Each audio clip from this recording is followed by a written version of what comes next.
न लगाई बोठा लाली। ए दीदी सुना तारू, अब न लगाई बोठा लाली। दीदी रे जीजा चाटी गईले, अब न लगाई बोठा लाली। दीदी रे जीजा चाटी गईले, चट गईले रे जीजा चाट गईले, चट गईले रे जीजा चाट गईले। छोड़ के पान घर वाली, छोड़ के पान घर वाली। साली पे ढक्का डाल गईले, अब न लगाई बोठा लाली। दीदी रे जीजा चाट गईले, अब न लगाई बोठा लाली।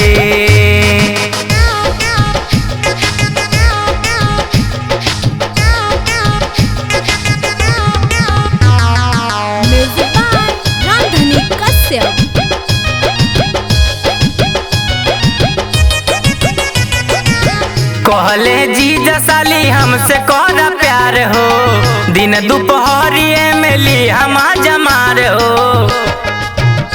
ना मनले दीदी का कही, कहले जीजा साली हमसे करा प्यार हो, दिन दोपहरिए में ली हम जमार हो। लगा ही बोला के हमसे साटी गईले, दीदी साटी गईले। छोड़ के पान घर वाली, छोड़ के पान घर वाली। साली पे ढका डाल गईले, अब न लगाई बोठा लाली। दीदी रे जीजा चाट गईले, अब न लगाई बोठा लाली।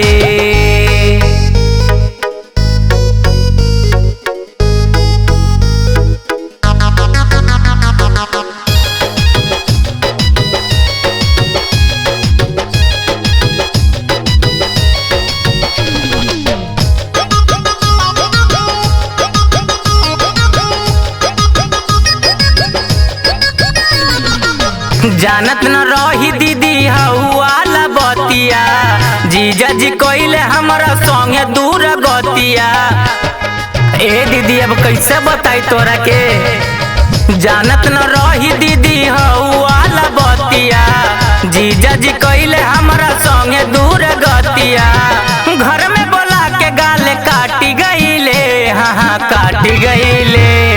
छोड़ के पान घर वाली, छोड़ के पान घर वाली। साली पे ढका डाल गईले, अब न लगाई बोठा लाली। दीदी रे जीजा चाट गईले, अब न लगाई बोठा लाली।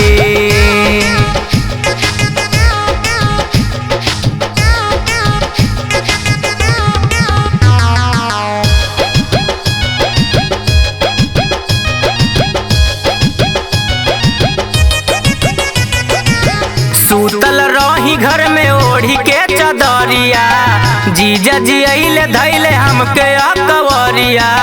बड़ा बरियारी कैले हमारा संगे दीदी। सूतल रही घर में ओढ़ी के चदरिया, जीजा जी अइले धैले हमके अकवरिया। छोटुआ देवरवा तोहर डांटी गईले, हाँ हाँ डांटी गईले। छोड़ के पान घर वाली, छोड़ के पान घर वाली। साली पे ढका डाल गईले, अब न लगाई बोठा लाली। दीदी रे जीजा चाटी गईले, अब न लगाई बोठा लाली।